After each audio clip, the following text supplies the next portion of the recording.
Mahaut has always been known as a very vibrant community with a fisheries complex and a very large playing field. And we're here covering for you in the aftermath of Hurricane Maria. We tried to speak with someone from the village council. Unfortunately, the chairman was out, so we could not get to speak with her. But we did speak with some persons on the ground about distribution of relief supplies, food items, tarpaulins, and we have good news for you. The good news is that the tarpaulins were very well distributed among those who need it. And as for the food supplies, we're hearing that some supplies are being delivered in the evening times, where persons may have to run after the truck. A truck is delivering the supplies, but they may have to run after the truck in their towel. And if you're not home, you miss out on the supply. So this was one of the things they thought could be done better. But with running water in the community about 22 days or so after the very powerful Hurricane Maria, they have something to smile. They have something to smile about for now. So we're going to try to speak to some persons over at the Mahaut Primary School in the hurricane shelter to get a feel from them. How has it been for them so far in the aftermath of Hurricane Maria? Here at the hurricane shelter in Mahaut, home right now to about 15 adults, 15 children, maybe about 41 persons still in the hurricane shelter. We have a young mother here who is going to tell us her story. I'm Carol Christopher from Taro.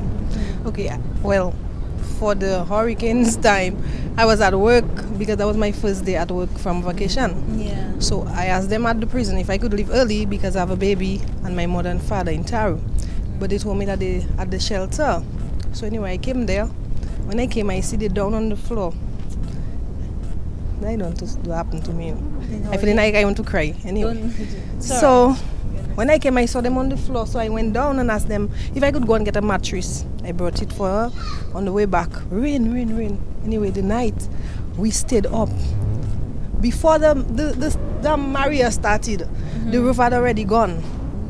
Like around after 8 so. And water started to come inside. That's there. In Taro. There. Oh, in the shelter? Yes. Oh my God. So the shelter gave before Maria started, because it was like after 8 when the roof went. Okay. And the wind started pushing the door.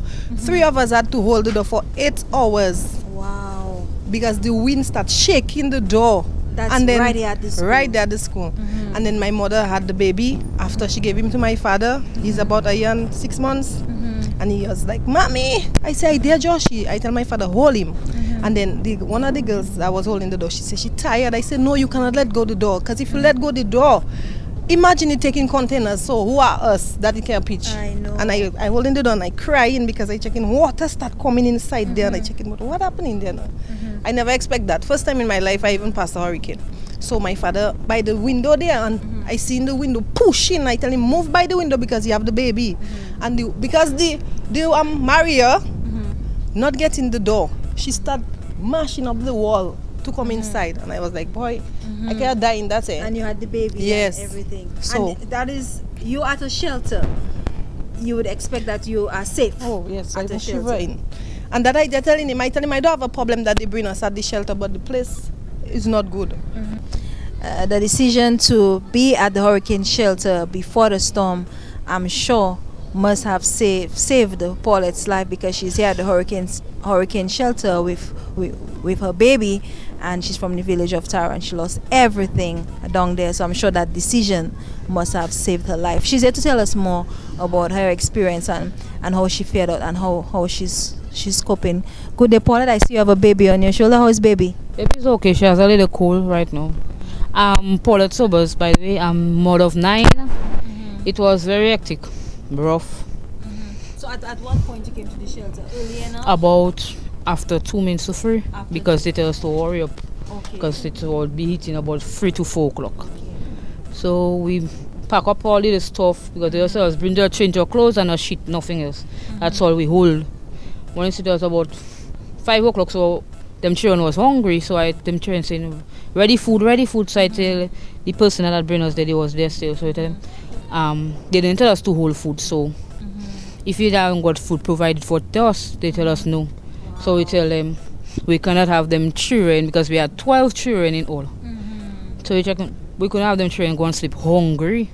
So we tell them to bring us back taro to get us stove and some little stuff so we can cook for them. So we did that. We went when we come back.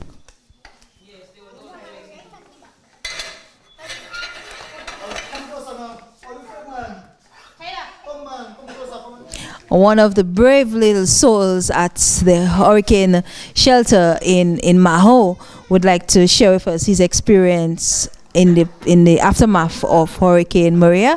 Keskim, how are you today? Fine, thank you. And you? I am doing good. So how has it been for you here at the hurricane shelter? How have you been coping with your new friends and the new conditions and everything? Fine. Some of them they willing to have friends. Some of them fighting. Some of them trying fighting. Some of them, well, I don't know what to say about them now. So how are you feeling? How are you feeling? Are you ready to get back to school? You ready to get back to school? Yes. Okay, so Sunil here has been with you all, showing you all some stuff and helping you all to return to some sort of happiness. And you all did some drawings, what it was like before the storm, what it was like after the storm. Can you show it to us? So this one is before the storm. So this drawing before the storm, what it looks like, and that is what you would like your home to look like after the storm. After the storm. So practically you want your home to look the same or better? Better. Better. All right. So what advice you have for the young ones just like yourself who survived Hurricane Maria? Even though you're out of school, at least you are alive and you have the strength from God. That's hold on there and take care of yourself. Great advice, as you heard it from this young man. Hold on, you have the strength from God, and take care of yourself. Thank you so much.